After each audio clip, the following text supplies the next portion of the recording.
Members of the public have been paying their respects to civil rights icon Congressman John Lewis as he lies in state at the Capitol Rotunda. The celebration of the congressman's life started this weekend in his hometown of Troy, Alabama, after which his coffin was taken by horse-drawn carriage through Selma and across the historic Edmund Pettus Bridge for one final journey more than 50 years after he was nearly beaten to death there on the day that came to be known as Bloody Sunday. Thousands of mourners and community members gathered to commemorate his life and will continue to do so throughout the week before his funeral at the Ebenezer Baptist Church on Thursday. Sadly, Congressman Lewis is not the only civil rights leader we're mourning today. Mimi Jones died yesterday at the age of 73 at her home in Roxbury. In 1964, when she was just 17, Jones, then known as Mamie Nell Ford, traveled to St. Augustine, Florida to protest segregation at the Munson Motor Lodge. She joined others in a pool swim-in where she was attacked by the motel manager who poured acid in the water next to her. The photo of the incident was shared around the world and became one of the main events that led to passage of the Civil Rights Act. In 2017, after the documentary Passage at St. Augustine was made about that day by Roxbury filmmaker Clennon King, Jones spoke with WGBH News about her experiences and her lifelong fight for equality. 281 white and Negro demonstrators, some of whom have been behind bars since Saturday on charges stemming from civil rights demonstrations. That summer of '64 was one of the most violent campaigns that Dr. King confronted. A busload of us went from Albany to St. Augustine to support their campaign. There was a hotel that's called the Munson Motor Lodge. Black folks were denied a reservation there. They were denied the opportunity to have breakfast at the motel, and of course you were denied the opportunity to swim in the pool. But there were white people who stayed at the Munson Motor Lodge who had come down to support Dr. King and the movement. And of course, if you stay at a hotel, you can invite guests if you go into the swimming pool. We put on our bathing suits and we went to the pool and we jumped into the pool. I was near the edge of the pool,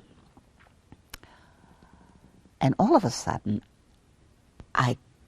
the water in front of my face started to bubble up like a volcanic eruption. I could barely breathe. It was entering my nose and my eyes.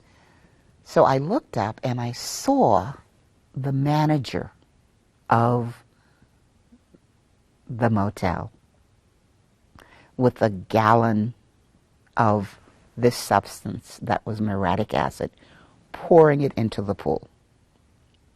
It was just very frightening and terrifying because I really didn't see him coming. Momentarily, I look up and I see this guy, fully clothed, jumping into the pool over our heads. He landed into the pool. It was a policeman, a St. Augustine policeman, to arrest us, to usher us out of the pool, and there were other policemen there waiting for us, and carted us off to jail. Its purpose is not to punish. Its purpose is not to divide, but to end divisions, divisions which have lasted all too long. I miss the movement. I think with social media, you can tweet and what have you, but that does not equate with direct grassroots organizing.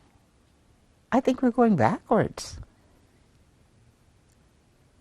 I do. And in many instances, I think it's worse. Let's behave as if we live in a democracy. And this Constitution and this country that you say you love so much and you're so dedicated to should not just be for white folks. It should be for all.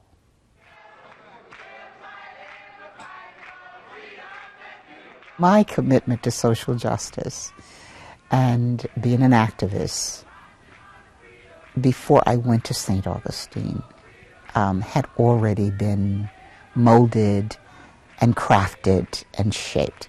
St. Augustine was just another one of the stations on the journey. Her name may not have been as widely known as that of John Lewis, but the impact of her actions was profound.